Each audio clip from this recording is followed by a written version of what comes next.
Pada akhir April 2025 lalu, media-media di Indonesia ramai memberitakan tentang pernyataan sikap sejumlah purnawirawan TNI yang menuntut MPR untuk memberhentikan dan mengganti Wakil Presiden Gibran.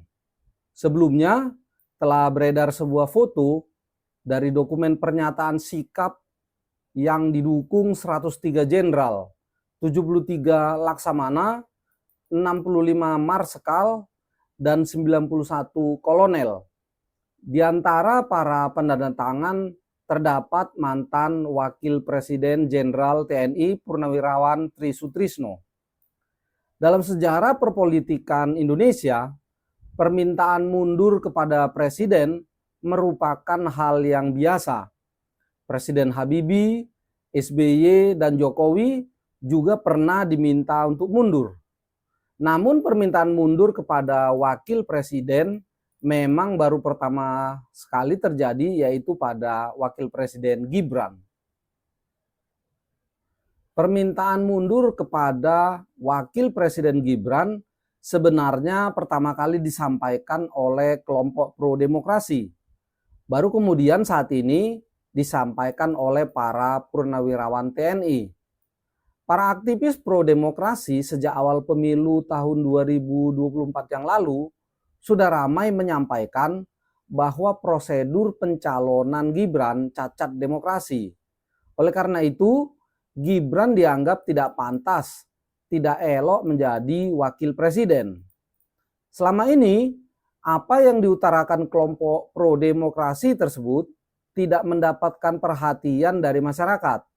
Baru setelah 6 bulan berjalan pemerintahan Prabowo Gibran, setelah masyarakat melihat sikap dan kemampuan Gibran sebagai wakil presiden, barulah semakin muncul khawatiran akan masa depan negara. Khawatiran ini semakin besar dan semakin mendapatkan perhatian ketika purnawirawan TNI dari 3 matra menyampaikan usulan pemberhentian wakil presiden Gibran. Ada banyak isu yang disampaikan para analis dan para pakar hukum tata negara terkait pemakzulan wakil presiden Gibran ini. Pada video ini, Poltak News akan membahas isu-isu apa saja yang muncul tersebut dan menjadikannya sebagai momen pendidikan politik bagi masyarakat Indonesia terhadap Undang-Undang Dasar 1945 pasca amandemen keempat pada tahun 2002.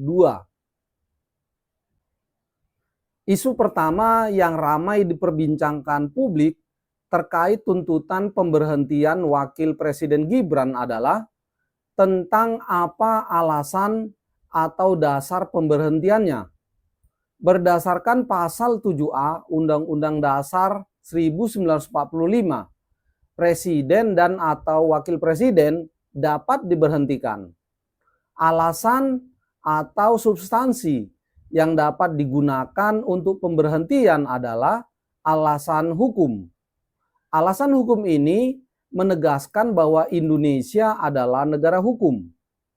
Adapun jenis-jenis alasan hukum yang dapat digunakan sebagai dasar pemberhentian wakil presiden yaitu pengkhianatan terhadap negara, korupsi, penyuapan, tindak pidana berat lainnya atau hukumannya di atas 5 tahun, atau perbuatan tercela seperti judi, mabuk-mabukan, zina, dan lain-lain, maupun apabila terbukti tidak lagi memenuhi syarat sebagai wakil presiden. Beberapa pihak membagi alasan hukum pemberhentian wakil presiden Gibran atas 2 hal, yaitu alasan yang bersifat post factum dan alasan yang bersifat prospektif. Alasan yang bersifat post factum misalnya terkait mengakali keputusan MK saat pencalonan wakil presiden saat pemilu tahun 2024 lalu, bahwa jika bisa dibuktikan bahwa ada keterlibatan wakil presiden Gibran dalam keputusan MK dan menguntungkan dirinya, maka bisa dikategorikan sebagai pelanggaran hukum berat atau perbuatan tercela, jadi bisa dimakjulkan. Kemudian alasan yang bersifat prospektif, misalnya soal kasus Fufu Fafa. Jika kasus Fufu Fafa ini bisa dibuktikan terkait dengan Gibran, maka ini bisa dipandang sebagai kebohongan publik. Tidak perlu dipidanakan, tetapi bisa langsung dimakjulkan. Demikian juga soal ijazah SMA, ada atau tidak. Ini tidak memenuhi pasal 7A, karena syarat wakil presiden minimal SMA. Yang terakhir adalah perbuatan yang dipandang bertentangan dengan Undang-Undang Dasar 1945. Juga dipandang bisa menjadi alasan hukum pemakzulan bagi wakil presiden Gibran. Isu kedua yang ramai didiskusikan publik terkait tuntutan pemberhentian wakil presiden Gibran adalah tentang siapa atau lembaga apa yang memiliki kewenangan untuk memberhentikan wakil presiden Gibran. Dalam sejarah politik Indonesia, Majelis Permusyawaratan Rakyat sudah 2 kali memberhentikan presiden, yaitu pertama memberhentikan Presiden Soekarno melalui TAP MPRS nomor 33 tahun 1967. Yang kedua, memberhentikan Presiden Gus Dur melalui TAP MPR nomor 2 tahun 2001.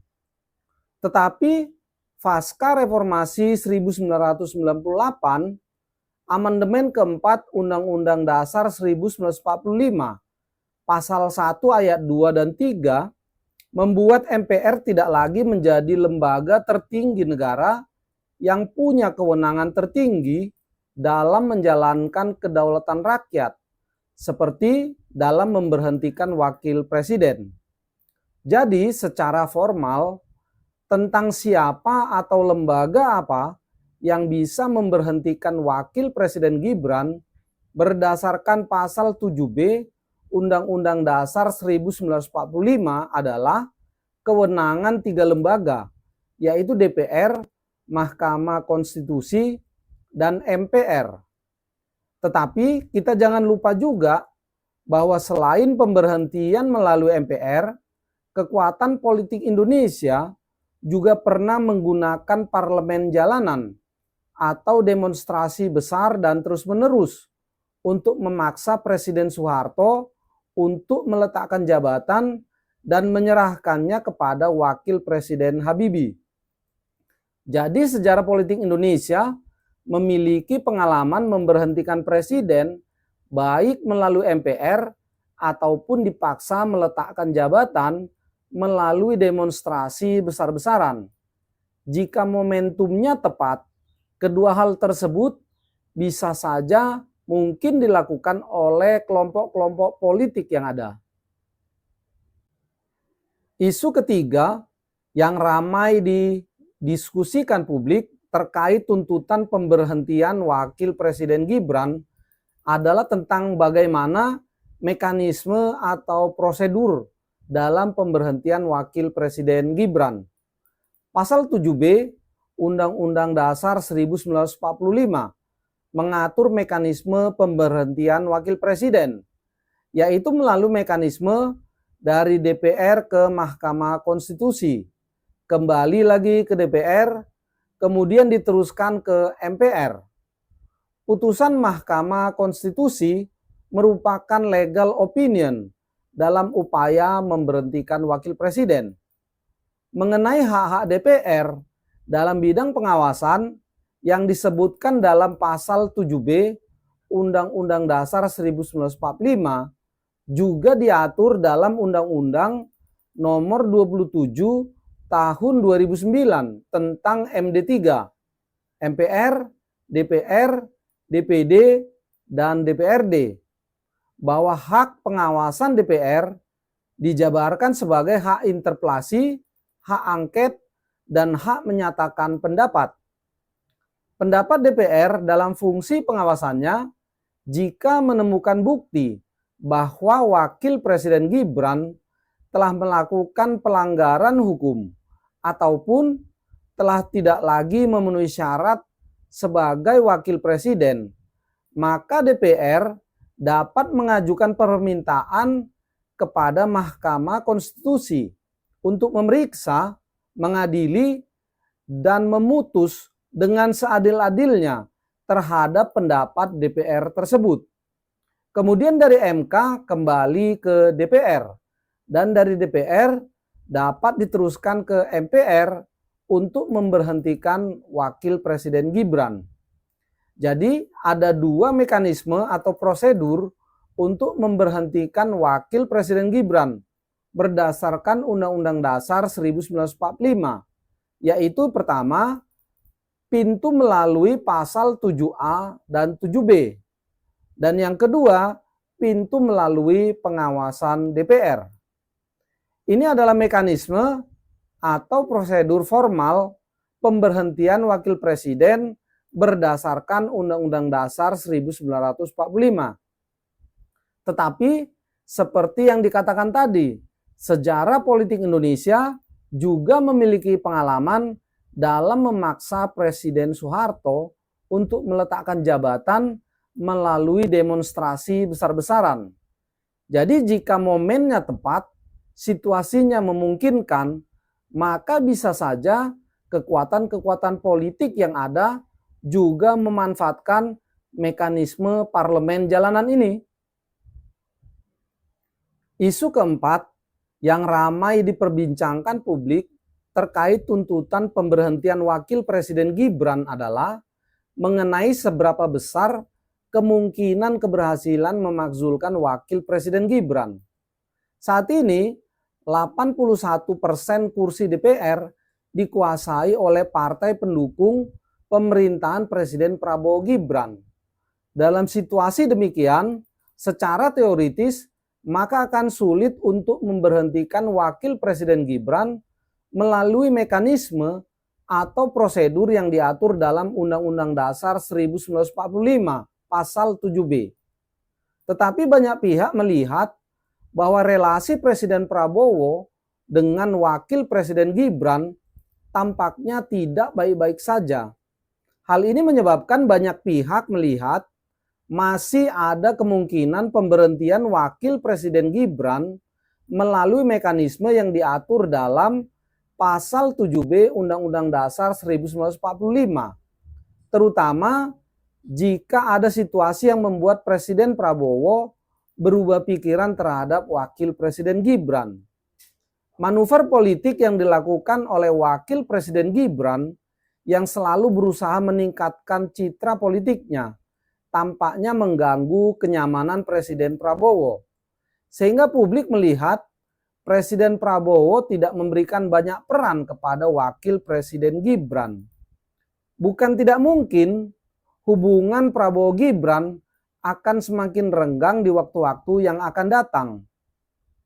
Mengenai penggunaan parlemen jalanan atau demonstrasi sebagai mekanisme atau prosedur pemberhentian wakil presiden Gibran, publik tampaknya juga tetap melihat adanya kemungkinan itu bisa terjadi, terutama jika ada bukti-bukti terkait kasus-kasus yang berkaitan dengan wakil presiden Gibran, seperti Fufu Fafa, ijazah SMA, dan lain-lain.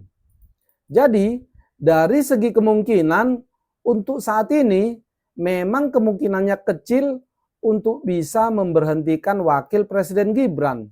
Tetapi hal itu dapat berubah menjadi mungkin jika ditemukan bukti-bukti yang berkaitan dengan kasus-kasus wakil presiden Gibran. Dan juga jika Presiden Prabowo berubah sikap terhadap wakil presiden Gibran.